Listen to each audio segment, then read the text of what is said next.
শরিয়া আইনের মুখে থু দেই। আমাদের বাংলাদেশের এমন তথাকথিত শরিয়া আইনের কোনো দরকার নেই। এরকম নামকাওয়াস্তে শরিয়া আইনের দরকার নাই, যেখানে মহিলাদেরকে শুধু ভোগ্যপণ্য হিসাবে রাখা হবে। এমন শরিয়া আইনের মুখে থু দেই। এমন দেড় ব্যাটারি মাদানি হুজুরের দেয়া শরিয়া আইনের দরকার নাই, যেখানে মাদানির মতো লোকেরা বলবে এক বিয়ে করে পুরুষ, দুই বিয়ে করে বীর পুরুষ, তিন বিয়ে করে মহাপুরুষ। এমন পুরুষের আমার দেশে দরকার নাই। আমার দেশে আমার ভাই দরকার। মহাপুরুষ আর বীর পুরুষের কোনো দরকার নাই।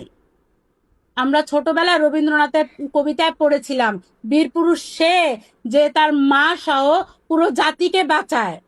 আর এখন এই দেড় ব্যাটারি মাদানির হুজুরদের কথা মতো বীর পুরুষ হলো সে যে খালি বিয়ে করে।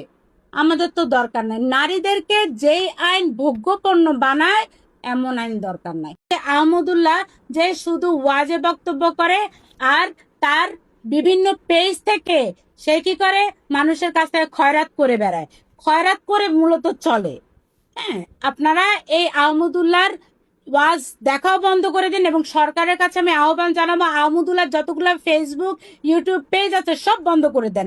সে একটা ইউটিউবার, সে ফেসবুকে এই ওয়াজ দিয়ে সে টাকা রোজগার করে, কোনো হুজুরই না। একটা হুজুর কখনো টিকার বিরুদ্ধে বলতে পারে না।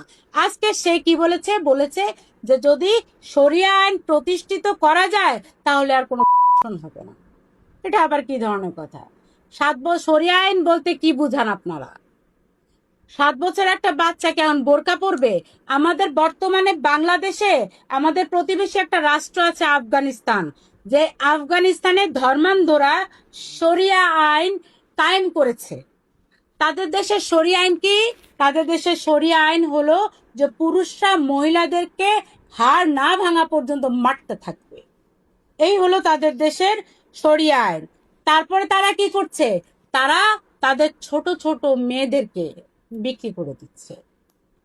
বিবিসির নিউজ, আমার আমার কোনো করা নিউজ না।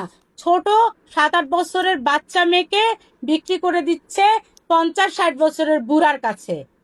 এই যে বিক্রি করে দিল, তাহলে এটা না? এটাও তো এক ধরনের ক্রাইম।